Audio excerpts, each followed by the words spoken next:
Good afternoon and welcome to the show. I'm Jim Flyzik. During today's show, we will discuss continuous monitoring to secure cyberspace, and we have government leaders, both leaders from government and industry. With me on the show are Dr. Andy Ozment, the Assistant Secretary of the Office of Cybersecurity and Communications within the National Protections and Programs Directorate at Department of Homeland Security.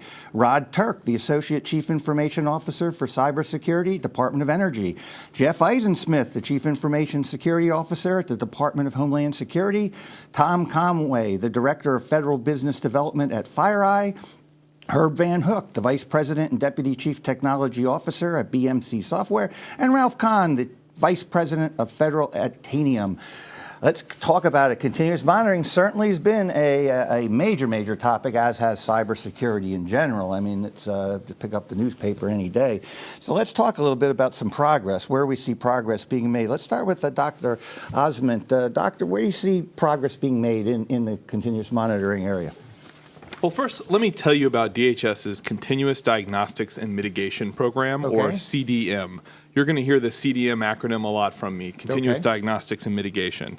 There are really three benefits to this program, and I think it's an enormous advance for the federal government. The first benefit is just tools. Departments and agencies across the government are getting the tools they need to better manage their computers and systems. The second benefit is it's a novel approach to procurement.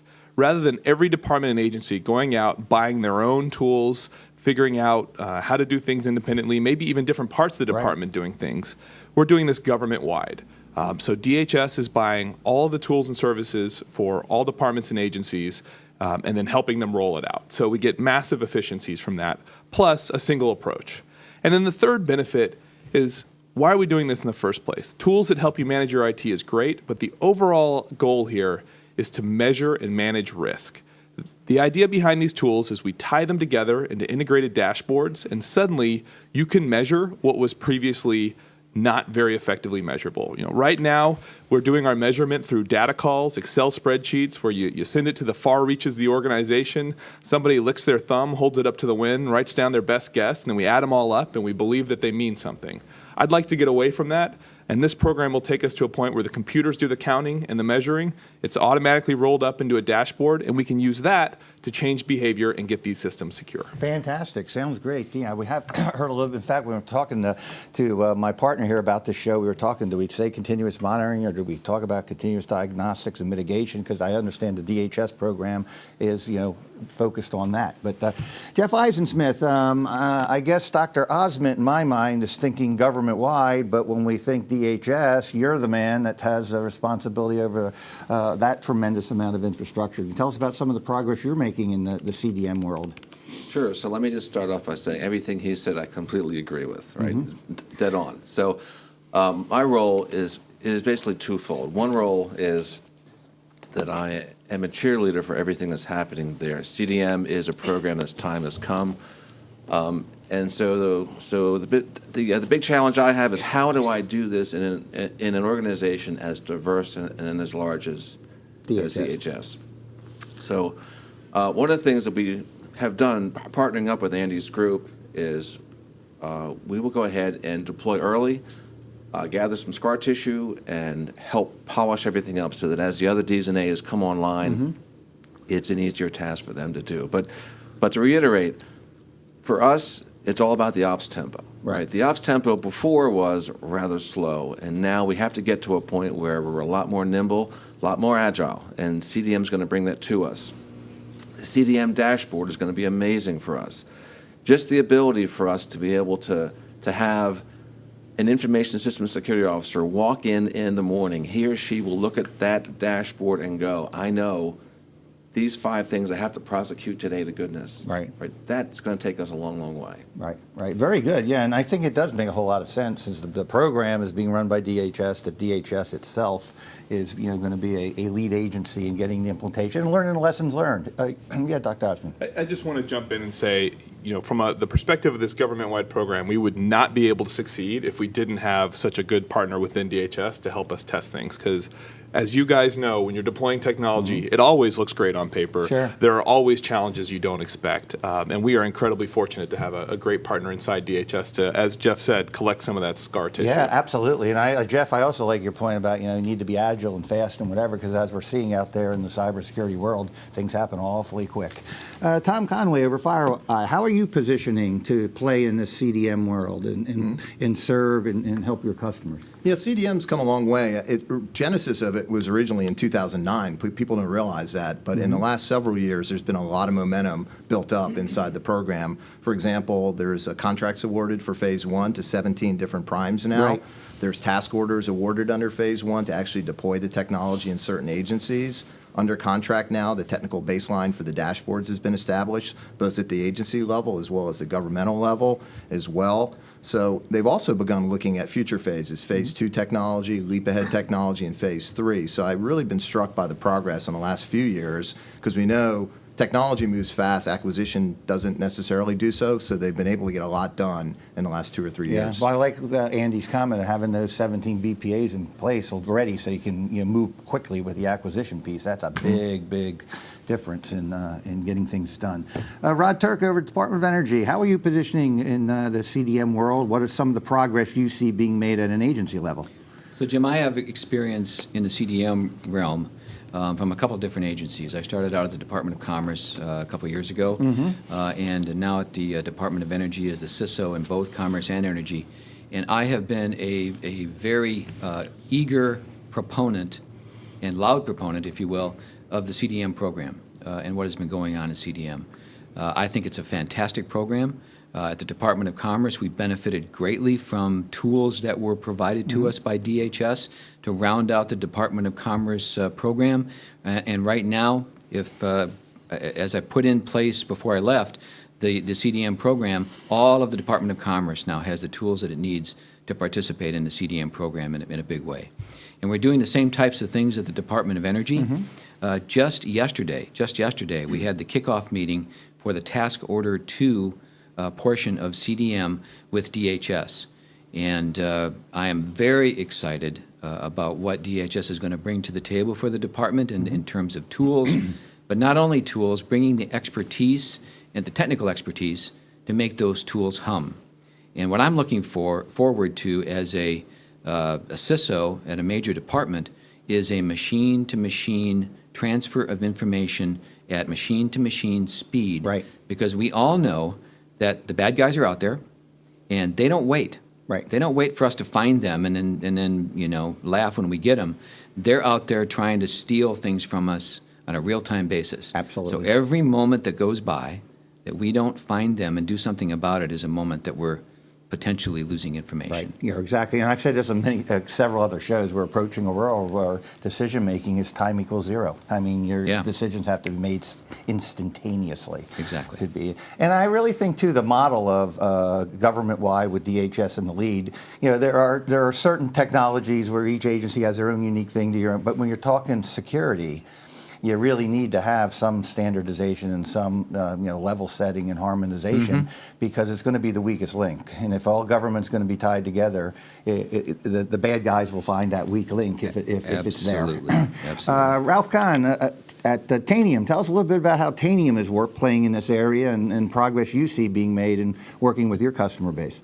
So I think going back to some of the comments of the earlier panelists, the key things about CDM, and CDM has been by any measure a tremendously successful program, both in terms of its speed of rollout and the breadth of impact it's having across the civilian agencies. But when you look at cybersecurity, two things really stand out. One is cyber hygiene. If you look across before CDM, if you look across the civilian agencies and across the government as a whole, it was a very inconsistent world in terms of cyber hygiene, patching, versions of things. And all of those offer opportunities for the bad guys to get in. And as Rod said, they get in really fast. And so to the degree we can bring the standard up and improve that on a kind of level playing field for all the agencies and do it really fast and cut through the acquisition red tape, that's huge. And the second thing that I think is really important is situational awareness.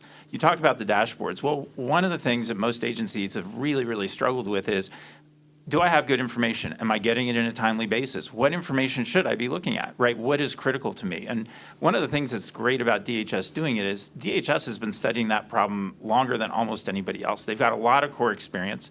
They're going first. They're kind of working out the kinks, if you will, because they're one of the most attacked agencies out there, right? So if Jeff and his guys can get the best practices down, the rest of government, and they have, the rest of government can really benefit from that. Yeah. And so, we're really, really supportive of anything that speeds things up. We really believe that ops tempo is critical because the bad guys are out there. They operate very quickly, and if we're not operating as quickly, we're at a disadvantage. Yeah, absolutely, and I can relate to that patch thing. I actually did teach graduate school cybersecurity for 17 years on Saturdays, and I always took the position that we've been doing basically Band-Aid approaches for the last 20 years. Something breaks, we come up with a fix. Something breaks, come up with a fix.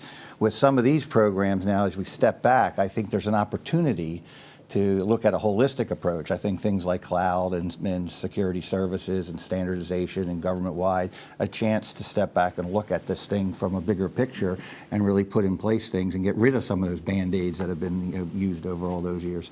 Herb VanHook, tell us a little bit about your role at BMC and how the progress you see being made supporting your customer base. Okay, thanks, Jim. Sure. Continuous monitoring's actually been around for a number of years. I mean, all the agencies have been doing it, both civilian, DoD, Intel, ever since. In fact, a lot of guidelines were set down by NIST about 4 years ago when they came out with their special publication on continuous monitoring. And I see sort of CDM for the civilian agencies kind of a real big next turn of the crank, in that arena. But there's a lot of things that are different there and a lot of things I really like about it.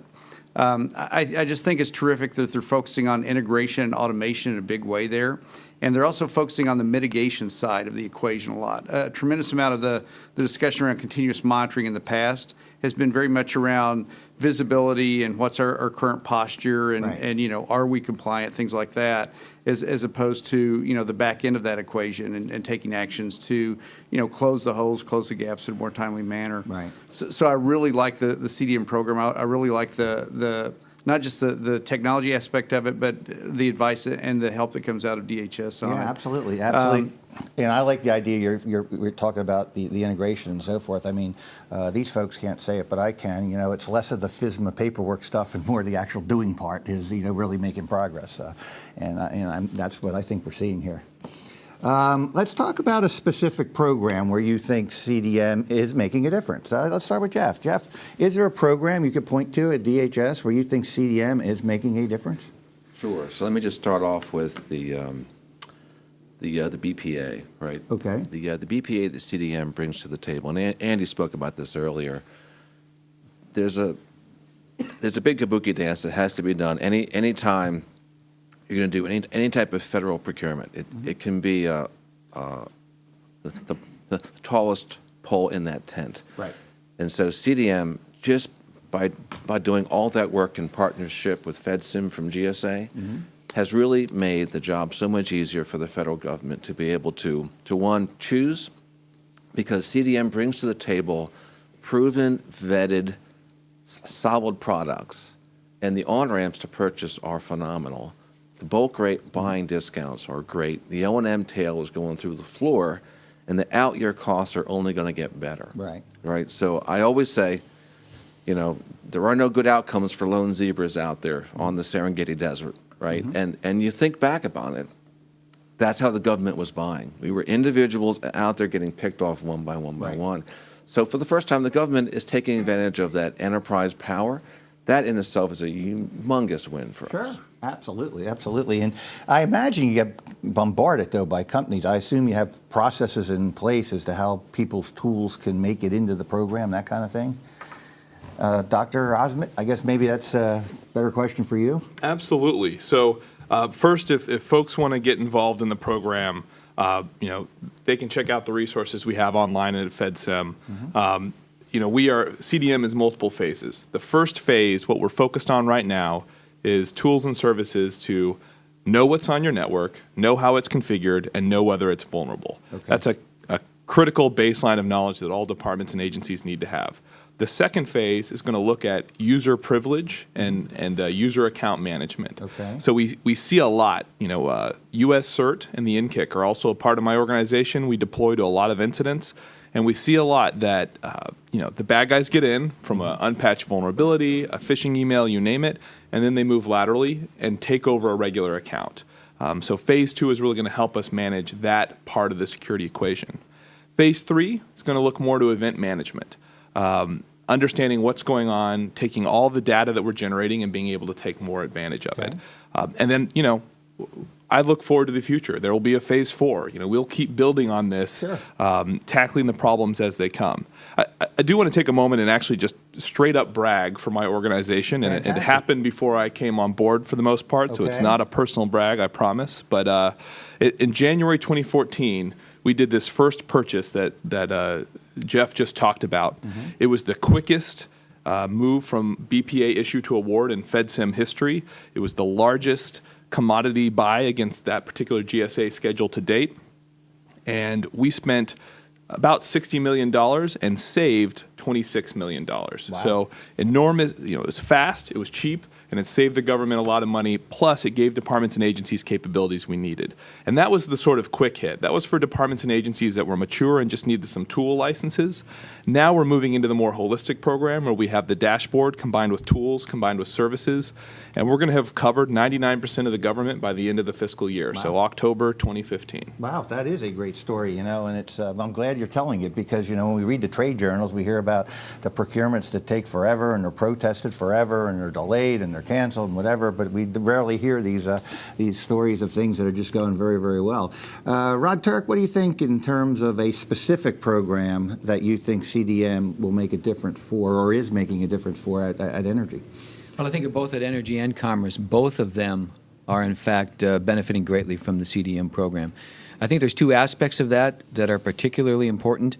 The first one is that this is really a shared services program, in a sense. And what I mean by that is that we've got a government buy that is being used by multiple players within the federal government, so we get volume discounts. And that benefit, I think, is very, very important because we're getting products at a lower cost potentially. The other thing, though, that I like about CDM is that it does shine a light on cybersecurity in a big way. Sure. And it does it from an overarching DHS/federal government standpoint. And what that does is it brings the cybersecurity folks in an agency together with their data center and operational counterparts. And it, in a sense, puts them together to solve a common problem in cybersecurity. I've seen that at Commerce. I'm seeing that at the Department of Energy.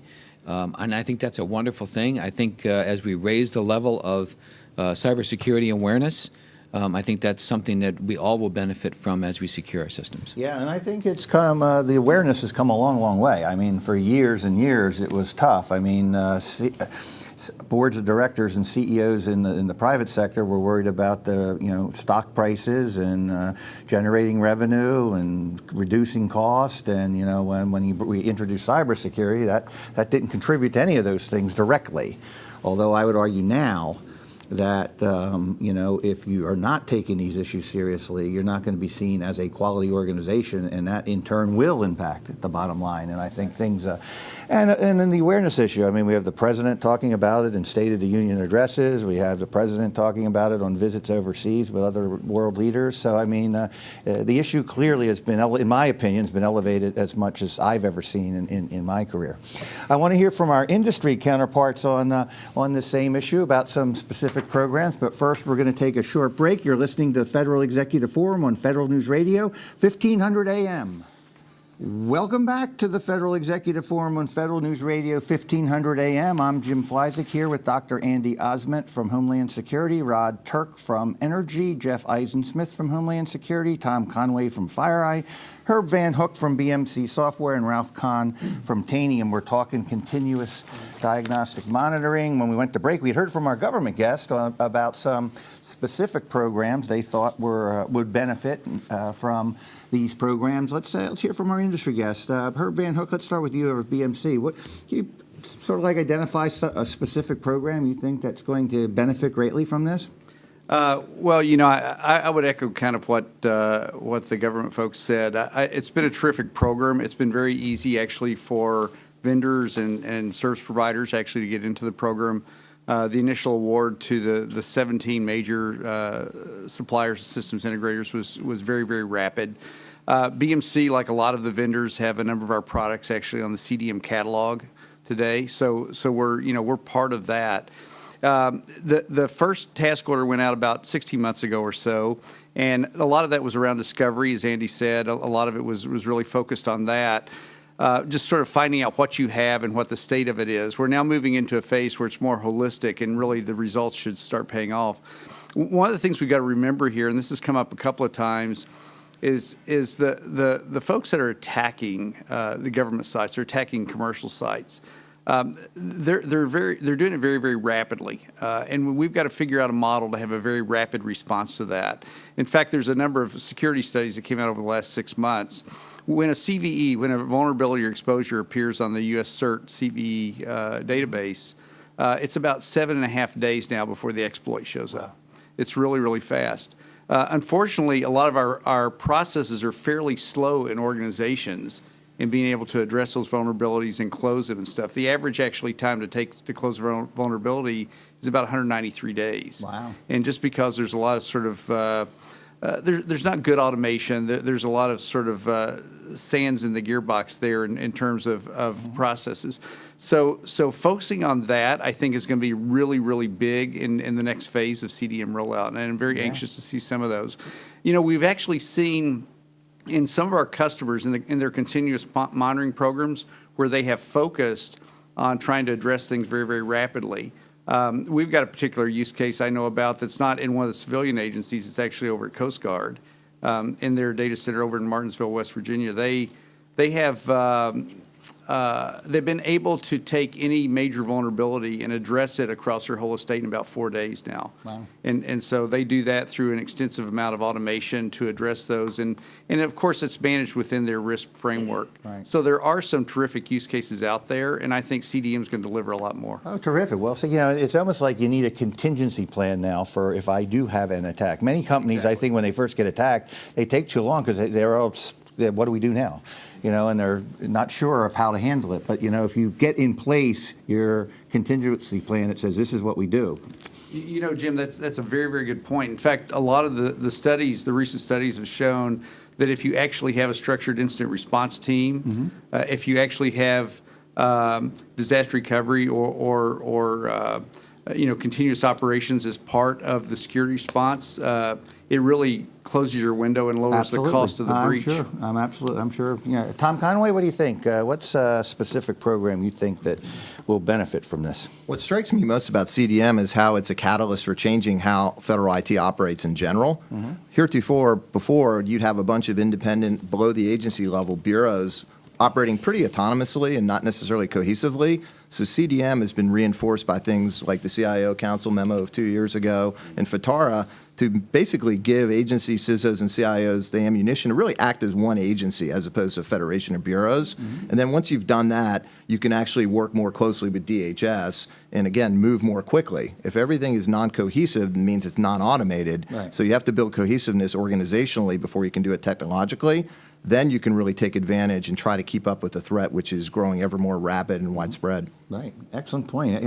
Ralph Kahn at Tanium, what do you think some specific areas or programs that you think will benefit from CDM programs? So what we're seeing at our customers, CDM has a kind of unintended benefit that I think a lot of people really haven't spent time talking about, and that is, in most organizations today, the responsibilities for defending your systems and responding to events are separated. And the organizations that are responsible for it are different. And they don't typically talk to each other, and they have to if they're going to be more effective. And one of the great things about CDM is it gives them an incentive to talk. When they have to sit down and put the requirements together, those two organizations that by history just really don't talk to each other have to sit down in the same room and agree. And it really helps them accelerate how they're responding to the cyber threat, how they're able to get situational awareness. Those are some things that I've really enjoyed watching as somebody standing back and looking from the outside on CDM. And one of the other things that I think is really important to remember about CDM is a starting point. It is built for innovation. So as new technologies come out, new approaches come out, you take that same rapid acquisition vehicle, you take the fact that you've got a great diversity of primes whose ideas are going to be fed into this, and it allows you to take advantage of new things as they come out, right? So, one of the things that we've observed is that, we can take the ability to find and remediate vulnerabilities down. I mean, we've had customers who take what used to do 2 weeks and they do it in an hour. We've had customers push over 1 million patches. These are government customers in less than 4 hours. These are things that technology can do for the government today that many of the organizations wouldn't necessarily step up to because of that dichotomy, right? One group sees the need for it, the other group isn't so sure, but when they get together and they talk about how it's going to help them both, it allows them to adopt some of these new things much more rapidly. And doing that gets us moving a lot closer to the speed of our adversary. Absolutely. And that's the trick. Yeah, very well said. What I see there is an opportunity to get proactive and out in front of that curve as opposed to waiting for the things to break and fix them. Opportunity to get the proper controls in place before the events happen. Let's talk about lessons you're learning along the way as you work through these programs. Start with you this time, Rod. Turk, over at Energy. What are some of the lessons you're learning as you go through this program and begin the implementation processes? So, Jim, you'd expect a CISO to say something about cybersecurity, but I'm going to say something a little bit different. Okay. And what I mean by that is cybersecurity is a team sport. Mm-hmm. So, introduction of CDM tools into an environment has the potential to identify issues, glaring issues potentially in some organizations. The gotcha mentality of previous years where cybersecurity was a gotcha kind of thing, that has to go away. Right. Good point. Very good point. So, and what I mean by that is hey, we're in this together. The adversaries are coming after us. We need to find out where we need to harden the walls, let's say, or put the things in place, the controls in place to be able to give us the ability to be successful against those adversaries. And we have to do that as a team sport. One of the things that I've done in the past is once the tools are introduced, give the folks that have to fix those issues a 6-month lead time, let's say. Okay.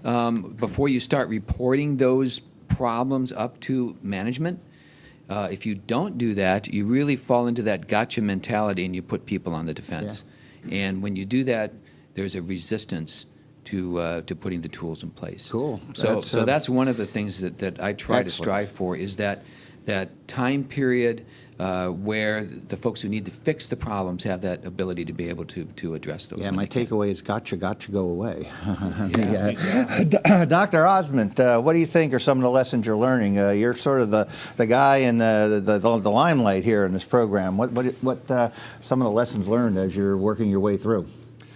We've had a few lessons learned. The first one that, fortunately we built into the program itself is too often people look at acquisition programs and they think we should buy the thing, the license, the tool, whatever. A key lesson that the folks in this program brought to the table is if we throw a bunch of technology at departments and agencies and they don't have any new people to process it or get anything done, it won't work. And so we bundled in services as part of this to help the departments and agencies get up on their feet. That leads to a second lesson, which is, the dates I've focused on, by the end of FY15, so by October of this year, we're going to have awards for the vast majority of the federal government, something like 95, 97%. That's great, but that means we've bought the tools and started the deployment. It doesn't mean that agencies have absorbed it yet and really changed their processes and built those tools into their way of working. So that will take some additional time. And to Rod's point, the best way to do that is not to just suddenly shine a light on the network, see all the problems, and then sort of immediately start reporting and criticizing on it. The best way to do that is to gradually roll out the capability, give people a chance to use it to fix problems before you really, shine the light on them. And then the final thing I'd say is, the governance process will take a while to catch up to the new capabilities that we have. And this goes to the traditional FISMA compliance process, if you will. For most of government, doing a transition from the traditional paper-based FISMA to a more continuous monitoring approach, that's very much still pilot. People are doing it, but we haven't done it at scale. We haven't done it across the government. And so everybody's still feeling their way. And the key lesson learned there is to partner with your OIG. And, really, I've seen that from some of the folks at this table. Jeff and Rod do a great job of saying, look, we have to get the OIG as part of our team, work with them, view them as a real part of the group that's tackling this problem together. You have to do that. Excellent suggestions there, and very valuable lessons to pass on. And and I agree with you. Getting the OIG working with you as opposed to against you. And the other point you made there about the services, when I was a CIO, I used to tell people, they come in, I want to buy these boxes, and I say, I don't really want to talk about buying these boxes. What I want you to tell me is, what result are we going to get? Focus on the result, and then we'll figure out how we get to that result and what tools we need. Jeff, what do you think? What's some lessons learned as you work your way through?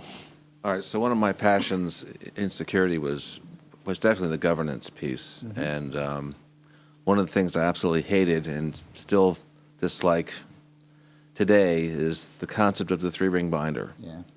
So the old FISMA, the way it was done in practice, was you build a three-ring binder, took you 3 years to do it. As soon as it was done, it was out of date. You put it on a shelf and nobody really used it. Right.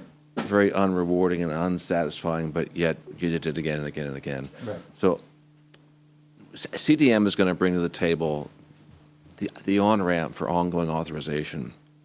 We're doing it now at the department. Probably, I would say, as much as half of my portfolio is now in ongoing authorization. But these are just the best and brightest. And the reason for that is because without CDM in place, without continuous monitoring really achieving well, there's a fair amount of risk involved in actually getting away from testing every single control within that 3-year period. So CDM, with the real-time dashboards, being able to really know what your risk posture is, will allow Ds and As across the federal space to adopt ongoing authorization and not accept a lot of risk. That's huge. Yeah, it is huge. Ralph Kahn, what do you think are some of the lessons you're learning as you work with agencies on these programs? So, we talked a little bit about the cooperation of different parts of the organization that hadn't been able to cooperate before. One of the other things that I think this affords most agencies the ability to do is to sit down and take a little different look at the balance between what they disclose and what they kind of keep internal, right? This is an incentive to put your requirements out there, but putting your requirements out there can be a risky thing for an agency because that's putting in the public what you need, and a lot of agencies consider that fairly proprietary information. Sure. Or identifying a vulnerability or a target or whatever. And so, from my perspective, I think one of the great things about CDM is it encourages those agencies to be a little more transparent because there's an incentive to do it, right? They're going to get some help, and they're going to get it really fast. And they're not only just, as Andy said, just going to get tools, they're going to get tools and the help, to implement it. So, from my perspective, anything that helps agencies open up and be more transparent and gives them an incentive to share their requirements, because other agencies learn from each other when they see requirements, because there may be things that one has thought of that the others have not. And that kind of learning and sharing is really, really important. I think CDM really encourages that. Good, excellent point, very good point. Tom Conway at FireEye, what do you think are some of the lessons you're learning as you work through this and things maybe you'd pass on to others that are working these programs? Yeah, I think CDM, when coupled with the risk management framework, provides a very powerful tool to map agency mission and business processes, those which are most critical, which matter the most, to the IT systems underlying them. Then you can engage in a very interesting dialogue, not just the IT department, but also the functional agency leadership of what matters most. Where do we need to invest to protect our most critical assets, our most critical data? Because an old adage in security, if you're trying to protect everything, you're protecting nothing. So you really need to focus on those critical business processes and critical assets and data sources first, and then measure your effectiveness, as Jeff said, over time, and also couple that with not just asset awareness, but also threat awareness, because there's specific actors going after specific agencies looking for specific pieces of information. You need to track the actors as well as the assets in a more cohesive manner, so you can, again, present to your management every day, here's what we have, and here's who's trying to get at it and why. and how. Excellent points. We used to always talk about with like risk analysis and so forth, act breadth first and depth second. I mean, if you bring in and you start going into a tremendous amount of depth into one program, there might not be a whole lot of risk inherent in that program. Meanwhile, you're getting hammered everywhere else. Do a cursory look across the organization to identify where you're likely to be most vulnerable, and then begin drilling down in terms of understanding what's going on there. Herb VanHook, what's some of the lessons learned along the way for you as you've been working through these programs? Well, CDM's been really great at rapid injection of technology and services into these organizations, into agencies. But I think a lot of the agencies are using it as a catalyst to kind of rethink, some of their security processes and postures. And they're finding things such as organizational constructs, processes, models of doing things, governance models, things like that is just as important in getting this right. And so they're starting to think about those. And it extends out to even what you might think is mundane things like employee training, awareness, things of that nature. When Task Order came out, which was all around sort of discovery and finding out what you had and the state of it, I'll have to tell you, I think some agencies struggle with a little bit with that. They didn't really know all their assets. They didn't know where they were. And then finding out, the configuration state of those is important. The other thing is, as they map to those configurations, and they have to have a continuous monitoring process in terms of the state of those elements, those resources, and what makes up their whole estate. They often don't know what to look for there, because until a vulnerability or exposure is identified, the tools they use don't really know to look for it many times. Right. And so there's sort of this continuous updating process there. And then when they mitigate it, it has to be integrated into things such as their change management system, et cetera. There's got to be a record of this someplace. And, as all of you know, the bad guys, they don't really use change management. They don't care about those things. They don't really have a governance or process model. They just come after you. Right. And so matching to that kind of accelerated pace, agility is going to be really, really important in the future to have CDM succeed. Yeah, and the bad guys know what the tools do and don't do. So, and they learn the tools too, and they learn the ways around the tools. Dr. Ozment, I'll take a guess, but your priorities for the upcoming year, I'm going to guess, are going to be moving through the phases of the CDM program. Could you comment on that? Absolutely. So, first we have to continue executing on that initial phase of CDM that we're focused on. What are the assets we've got? How are they configured? Are they vulnerable? But we've also got to kick off our second phase, focused on identity management. And so even as we finish rolling out the tools and services from that first phase, we're going to be pushing forward on the second phase. And then, there's something I haven't really highlighted yet, but I also think is really valuable here, is one of the great approaches we're taking in this program is to treat the small and micro agencies, take a shared services approach to them. So rather than buy, for the agencies, it could be as small as 5 or 10 people, rather than buy, one large tool for them and have a lot of wasted capacity across government, we're taking an approach where we're banding them together, treating them as a shared group, and really getting both some efficiencies there, and then I think that will lead to perhaps new governance thoughts for small and micro agencies also. Excellent point. A very good point, because I imagine many small agencies would not be able to address these issues. I want to talk about challenges, and I want to talk about the future, but first we need to take a short break. You're listening to the Federal Executive Forum on Federal News Radio 1500 AM.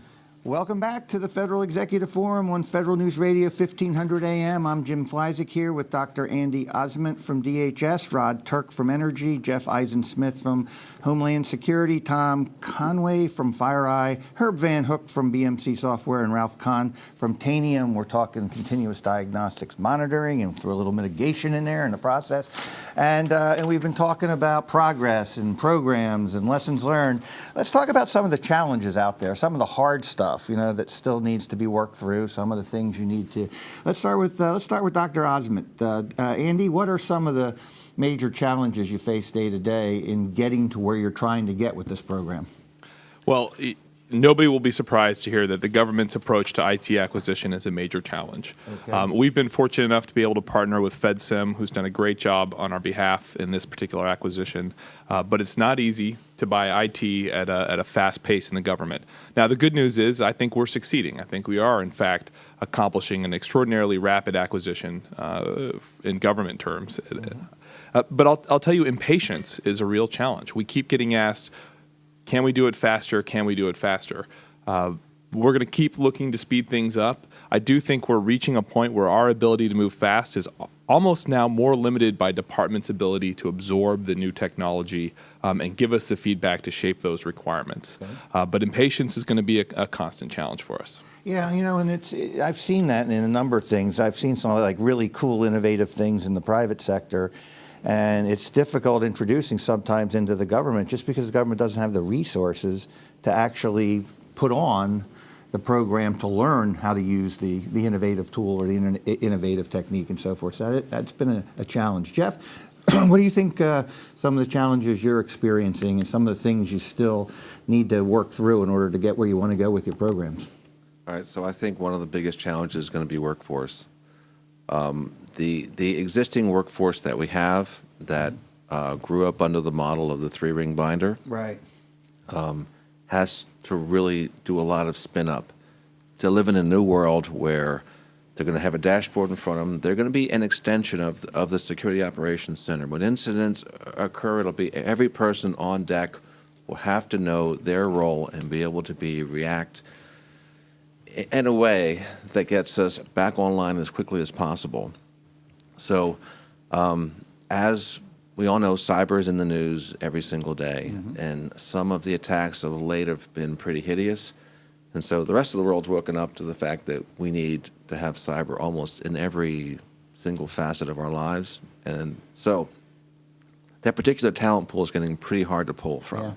Yeah, excellent point. So between hire and actual training, that's going to be a huge challenge. Yeah, I think I've got my third or fourth notice from some company telling me that my name could potentially have been compromised, and I'm going to have my credit monitored for the next year, and this, that, and the other thing. So yeah, it's almost getting to be a standard thing. You look in the mail every day, and you find out somebody's been hacked and with a bunch of names in there. Rod, Turk, what do you think some of the big challenges that you still need to overcome to get where you want to go with your programs? Well, first of all, my biggest challenge is going to be implementation of Task Order 2. We had a kickoff yesterday. I want to expand that footprint from the CDM program within the Department of Energy, be successful in Task Order 2, and that's going to be one of my biggest challenges, I think, as we move forward for the Department of Energy. But I think there's another piece to this. We've got a lot of tools. We're getting some tools. Most agencies, most organizations don't use the tools to their fullest extent. There's lots of capabilities left on the table, if you will. So one of my challenges, personal challenges, is to take a look at these tools, try to expand our use of the tools, maybe even beyond the CDM program, where a tool gives us an additional capability. In many cases, that's available to us. And one of the goals that I'm looking forward to is working with guys like Jeff, Melinda Rogers at Justice, and some other CISOs around the Beltway who have used these tools in the past, have got the little book in their pocket that says, this is how I'm going to make this tool hum. Yeah. This is what I'm going to use it for. This is how I'm using it. And oh, by the way, I may have a already government procured side tool or dashboard or something that I can use to implement at the Department of Energy and enhance my experience with CDM. So not only do I want to be able to implement it, but also then to use the tools in a way that gives me greater capabilities, because many of these tools have CDM-specific functionality, but there's other things that we can use to enhance our security at Energy. Yeah, very good point. It's the same point I was talking about getting innovation in government, and the point Jeff made about having workforce and trained workforce that are capable of the knowledge of using all these tools. Absolutely. And making them work. Yeah, it's a very complimentary kinds of comments here. I want to go to Herb here, but I'm going to change the question. We got about 12 minutes or so left here, and I want to talk about the future. We always like to end our show by sort of like predicting is where's this all going? What will this mean in the future? What will it mean to the government? What will it mean to the American people? Herb, what's your crystal ball say? Where's this all going in the future? What will be different in the future as a result of these programs being implemented? It's interesting. I want to go back to something Ralph said earlier about the sort of division of labor that exists today in many organizations, where the team that finds the problem is often a different team than the ones that fixes the problem, changes the configuration, et cetera. We believe that what's going to happen is those teams will grow closer together over time. There will be, organizational drivers that make that happen. And I'll tell you, in a lot of our commercial customers, they're already starting to think in terms of something they call security operations or a SecOps kind of posture. Okay. And they're trying to use technology and integration to drive greater agility in that detection kind of response model. And so I think we'll see that happen a lot. There's going to be a lot more cloud-based services here. One of the great things about CDM is actually the continuous monitoring as a service element, which is something that's always been a struggle in the government to actually purchase and implement because of some security concerns actually with those kinds of offerings. And so it's great to see CDM kind of taking the lead there and pushing that forward, because I think we're going to see a lot more hosted vulnerability analysis tools and things like that come out in the future. We're going to end up with an evolving approach to cybersecurity. There's going to be all sorts of new complex attacks, new types of vectors. There's going to be use of things like heuristics analysis, behavioral analysis, things like that to do detection. A lot more sophisticated technology to do the detection side of the equation. Want to be able to kind of connect the dots between all these things happening. The main thing here really is to, and this is the real outcome of this hopefully, is to control the escalating cost of doing cybersecurity.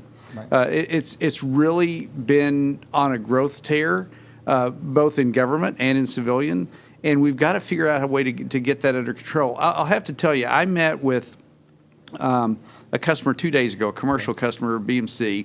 It's a financial services firm, a very large financial services firm. And I met with the VP of infrastructure there, and they told me that 25% of the firm's employees are involved in cybersecurity now. Okay. And it's like they've got to get a control. They got to control around the cost structure Excellent and point. escalate cost on this. Point. Thanks, Ralph. What do you see as where's this all going? Ralph Kahn over at Tanium. Thanks. So as CDM continues to roll out, I think we're going to continue to see innovation in ways we haven't seen before. And right now, we're beginning to roll out the tools, but as the processes begin to evolve, we're going to see things like continuous compliance. No longer do you have to take 3 years to do the binder, as Jeff was talking about, and then be compliant, right? Or 6 months to do a check. You can be compliant every morning when you walk in. So that baseline is going to increase. We're not going to have to play whack-a-mole anymore. We're going to be able to see the threats as they hit, and we're going to be able to remediate them in real time. Customers are doing this today, and as CDM evolves, the civilian and federal government customers will do that as well. The trick is getting people to think differently about solving the problem, because today they've been used to using a tempo and a set of tools, and taking new tools without changing the tempo or changing the processes isn't going to get us all the way to where we want to go. Yeah. So from our point of view, you need to be able to do security and IT operations together at speed, at scale, and CDM is enabling folks to do that. Perfect. They just got to grab it. Very good, very good. Rod Turk, where's this all going, buddy? So I want to play off of what Ralph said. As a CISO at a major agency, I'm interested in two things. There are others, but two specific. One is machine-to-machine speed. As I mentioned earlier, we really need to step up our game in the speed in which we identify and remediate and be resilient in the cybersecurity area. I think the other thing, though, is just the procurement model that CDM brings to the table. And what I mean by that is it's really, like I mentioned earlier, really a shared service. I potentially see this kind of model being used in other areas, other than cybersecurity potentially, in the federal government as to how to procure goods and services. Mm-hmm. I like the volume discounts, both at Commerce and Energy. We've got a delegated authority to use the BPAs at DHS so that we can have a benefit for procurements outside of CDM. I think it's a wonderful model. And I'm looking forward to the day when we can see this in some other areas as well. Wow, terrific. Well said. Tom Conway, where's this going, buddy? What's it going to look like down the road? I think we need to empower the IT departments to do a couple things. Number one is more quickly and effectively identify threats to their environment, whether they be known threats or previously unknown zero-day threats. The number two is ascertain what the risk to the organization is so they can communicate it outside of the IT department. Then give them options, response options. Do I patch? Do I implement an incident response? Do I proactively hunt on my environment? Do I bring in DHS or I bring in other government agencies or contractors? And we need to do this at light speed because these threats are going up in volume and sophistication. We need to educate the agency head because they're going to get calls. when it starts going public, what happened and what did you do about it? So it all goes back to protecting what matters and doing it more efficiently and doing it more effectively. And that's across a much larger attack surface, I may add. You mentioned cloud. What about mobile? What about Internet of Things? This is all going to migrate into the purview of CDM in the very near future. The program needs to understand and try to predict what they need to do to adapt to that. Yeah, I know when we do our program on cybersecurity in general, it is such a complex area. It could go so many places. I mean, you got the perimeter security, security of the data, the devices themselves that are in the networks. It's baffling in terms of thinking through the complexities, and then you throw in the mobility aspect of it and the Internet of Things coming along, and it gets to be, where do I even start? Jeff Eisensmith, what's it look like down the road to you, Jeff? Where's this all going? I'm going to take a very, very pointed spear out there and say that we need to move in the way of test dev, being done in the cloud. The old way traditionally is that you have someone build you a piece of custom software. It gets delivered, they tear down their lab, and then you have it operating, and then you have to patch it, and you go, oh my God, I've got to have 5 nines of reliability. I can't go down. I got to patch. I don't know what I'm doing here. The new paradigm is going to be test dev in the cloud, where you will have an instantiation that's snapped. So you'll go to production. If you have to patch, you'll stand up your test dev environment. You'll patch that. You'll know what your outcomes are. Risk goes through the floor, and time to patch can now be spun up very, very quickly, right? And so CDM will be in test dev as well. It's all going to be holistic. You're going to be developing things that are robust right out of the box. But I think the old way of doing things, where you got software and didn't have a virtual instantiation to patch, have to go away. Very good. I agree with that. Well said. Dr. Ozment, you're sort of right in the middle of this thing. Where you see this going down the road? What's your vision for the future, I guess? A lot of us and a lot of people in government are looking to you and your office to be sort of like thinking through strategically where this is all going. So what's it look like to you? Yeah, folks have already covered a lot of the future, and I agree with it. So let me tell you where I see DHS and our federal government-wide role being over the next few years. First, we're going to provide a baseline of cybersecurity through our programs like Einstein and CDM. And so we're going to make sure that across the government, agencies are operating at this minimum baseline of security, that they then manage their risk to different levels on top of that baseline. Second, we're going to find additional sweet spots where we can take government enterprise-wide approaches that solve problems for CIOs and CISOs. That may be new architectures, it may be additional shared services, you name it. As Jeff put it so well, it's not good to be the lone zebra on the Serengeti. And I think we all are recognizing the benefit we can get from traveling together. And so we are going to be at DHS opportunistic, frankly, about as new technologies and problems come online, we're going to say, okay, this is an area where we can take an enterprise-wide approach, help everybody out, and we can move forward together. And then the third thing we're going to do, and this is really what CDM gives us, is we're going to measure how agencies are doing, give them that external assessment of their progress, and use that, frankly, to get the CIOs and CISOs the cover they need inside their organization to make the improvements that they want to make. I've never met a CIO or a CISO who was satisfied with where they were. I've met a lot of them who struggle to get the visibility and the attention of their leadership in the department to make the progress they know they need to make. And our goal is to be that outside partner that helps them make the case internally. And I think CDM is going to do a great job of getting us the kind of data we can take and use to make the case on behalf of CIOs. We're going to combine that with what we're seeing on the threat side from Einstein, from incident response, and really be able to give CIOs and CISOs that holistic picture that they can use to make the case internally. Well said. Excellent. Some great comments. What a great show. You guys all out at tremendous content here.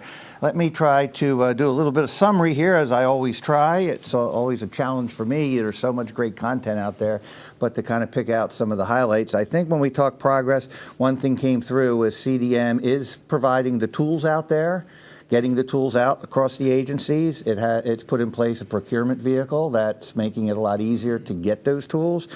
And it's allowing better measurements and better ways to manage risk. That clearly is progress. We're getting faster. We're getting more agile with doing these things. Cyber hygiene's being improved, and situational awareness is being improved right across government. When we talk specific program, clearly the BPA is the one we go to. It is making a big difference in the FedSim work there with the speed to market is in growing rapidly. It's also creating or helping move towards a rapid response model, which is, I think, what everyone here is saying is necessary to get out in front of some of these threats. And the ability to be more proactive and try to stay ahead of that power curve rather than always trying to fix things after they break. When we talked about some lessons learned, we talked about the gotcha needs to go away, and it needs to be viewed differently there in terms of lessons. We don't just want to buy things. We want to buy services and results, and we want to, not just rush out there on things. Governance came up as a major process that's going to need to catch up. This is going to cause change. It's going to require new governance processes in order to move ahead and get these programs where we want to go. The partnership's important, collaboration across the organization, partnering with the OIGs is an important thing to do right up front in order to make these things work. I'd like to comment about small agencies, bundling them together in order to help small agencies get on board. And when we talked about challenges, we did say that acquisition always will be a challenge. It's getting better, but it's always a challenge. And workforce and training of workforce and getting the kind of talent we need in these programs. The future, we're merging of teams, faster compliance. I know our next generation of workforce is going to expect a lot of this stuff to already be in place. With that, I want to thank our panelists for taking time from their busy schedules. I want to thank our sponsors for supporting us. I want to thank the good people here at Federal News Radio, and most importantly, our listening audience. You've been listening to the Federal Executive Forum on Federal News Radio 1500 AM.